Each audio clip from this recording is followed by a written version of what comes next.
안녕하세요, 인사이트입니다. 오늘은 출시가 499,900원으로 소니의 초고급 블루투스 헤드폰 라인업 중에서도 가장 비싼 WH-1000X M3를 리뷰해보려고 합니다. 이 제품의 첫 출시는 2018년 9월로 지금은 조금 가격이 내려가서 37만원대에 구매할 수 있습니다만 여전히 부담스러운 가격이죠. 단순한 헤드폰에 이 정도까지 가격을 줄 필요가 있나 생각을 했었는데 지인분한테 빌려서 며칠 써보니까 그럴 만하다는 생각이 들기 시작했습니다. 오늘 리뷰는 참고로 제가 음알못이기 때문에 음질에 대한 리뷰는 없이 사용 후기와 기능에 대한 이야기만 있을 예정입니다.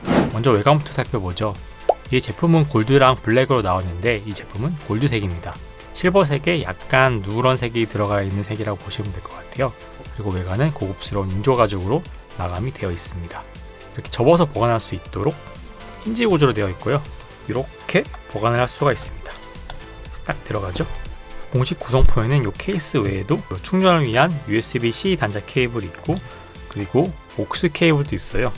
오른쪽 유닛의 밑에 보시면은 인풋이 있어서 3.5파이 이어폰 단자를 끼울 수가 있습니다. 스마트폰에 끼우면 유선으로 음악을 들을 수 있게 되는 거죠. 일단 파워를 켜보도록 하겠습니다. 파워 버튼은 이 밑에 있죠. 얘를 키면은 이렇게 깜빡이면서 파워온이라는 소리가 들립니다. 일단 얘를 사용할 때 먼저 흥미를 돋구었던 건 우측 헤드폰본에 터치가 지원이 되어서 제스처를 통해서 자연스럽게 볼륨 업 등의 조정을 할 수 있던 점이었습니다. 노래를 한번 틀어볼게요. 볼륨이 올라가죠? 얘를 내리면은 볼륨이 내려갑니다. 그리고 다음 곡은 이렇게 하면 다음 곡이고요. 뒤로 하면은 뒤로 가는 뒷곡입니다. 가운데를 더블 클릭해 주시면 일시정지를 할 수 있고 플레이를 할 수 있고 얘를 이렇게 듣다가 여기를 이렇게 가려주면은 잠깐 소리가 작아져요. 어떻게 사용하냐면은 얘를 이렇게 듣고 있다가 잠깐 누가 말을 건다 하면은 여기를 이렇게 딱 막으면은 소리가 작아지니까 대화를 하라는 소리거든요. 사실 누가 말을 걸면은 공손하게 휴대폰을 벗고 말하는 게 좀 예의 바른 행동이긴 하지만은 그래도 지나가다가 급하게 어떤 소리가 들렸나 주변의 상황을 파악해야 될 때가 있잖아요. 예를 들어서 지하철에서 지금 무슨 이야기지? 아니면 누가 옆에서 말을 걸고 있나 싶은 생각이 들었을 때 헤드폰을 빼기는 번잡스러운 게 조금 있는데 그럴 때 간단하게 여기다가 손을 딱 올려주면 조용해진다는 거죠. 그래가지고 밖의 소리를 확인할 수가 있게 됩니다. 더욱 놀라운 거는 전용 앱을 켰을 때인데요. 여기서 제일 놀랐던 게 적응형 사운드 제어라는 게 있거든요. 이게 뭐냐면은 놀랍게도 지금 현재 상황을 감지를 해서 가장 최적의 노이즈 캔슬링으로 적용해 주는 거예요. 이 상태는 정지 상태가 있고 걷는 중 그리고 뛰는 중 차량 이동 이렇게 4가지로 나뉘어 있고요. 또 신기하게 감지를 하더라고요. 그 상황에 맞는 최적의 그런 노이즈 캔슬링을 제공한다는 겁니다. 참 신기하죠? 그리고 정확한 노이즈 캔슬링 기능을 위해서 이렇게 노이즈 캔슬링을 최적화를 하기도 해요. 대기압도 측정을 하고요. 이렇게 노이즈를 최적화를 자기가 알아서 합니다. 신기하죠? 그리고 이런 사운드 위치도 제어가 되고요. 이렇게 지금은 스피커에서 들리는 건데 앞에서 들리게 할 수도 있고 오른쪽에서 들리게 할 수도 있고 뒤에서도 들리게 할 수도 있고 서라운드 기능도 켜고 끌 수가 있고요. 이퀄라이징도 여러 가지를 지원을 하고요. 놀라운 게 여기에 귀 모양을 분석하는 기능이 있더라고요. 귀 모양 분석을 하면은 어떤 거냐면은 사진을 찍는 거예요. 이렇게 해서 촬영을 하는 거죠. 분석을 시작하면 이거 분석을 하는 거죠. 신기하네요.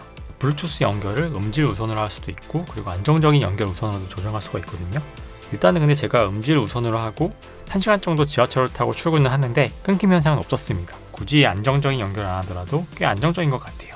가장 중요한 노이즈 캔슬링 기능은 제가 또 가지고 있는 보스의 노이즈 캔슬링 헤드폰이죠. QC25랑 비교를 한번 해봤습니다.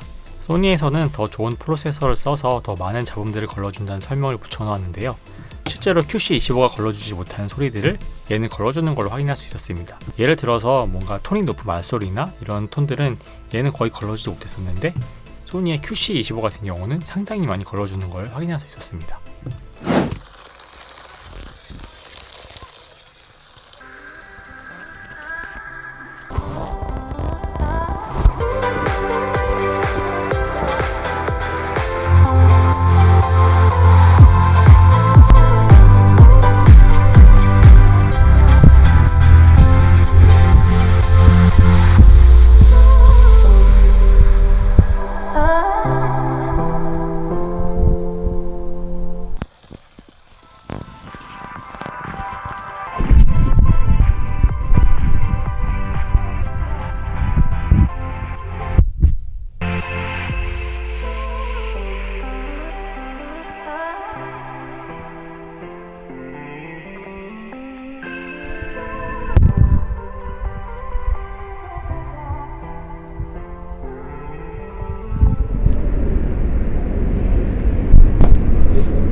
일단 놀랐던 거는 이 블루투스 헤드폰이 더 이상 음향기기가 아니라 IT 기기에 가까워졌다는 생각이었습니다.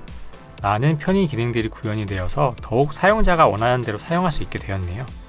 하지만 결국 이거를 내 돈 주고 살 것이냐 하는 문제에서는 가격 때문에 약간 소극적이게 됩니다.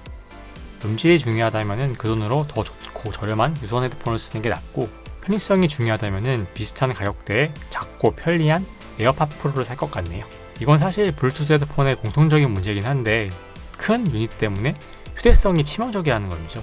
그래서 어차피 밖에서는 이런 인이어 이어폰을 따로 챙기게 됩니다. 그럴 거면 차라리 헤드폰은 그냥 저렴하고 끊김없이 안전한 크고 아름다운 유선으로 쓰는 게 낫지 않을까? 그런 생각이 일단 드는데요. 그리고 문제가 이거는 여름에는 이걸 못 낍니다. 지금도 오래 끼면은 좀 안쪽에 땀이 좀 차는 느낌이더라고요.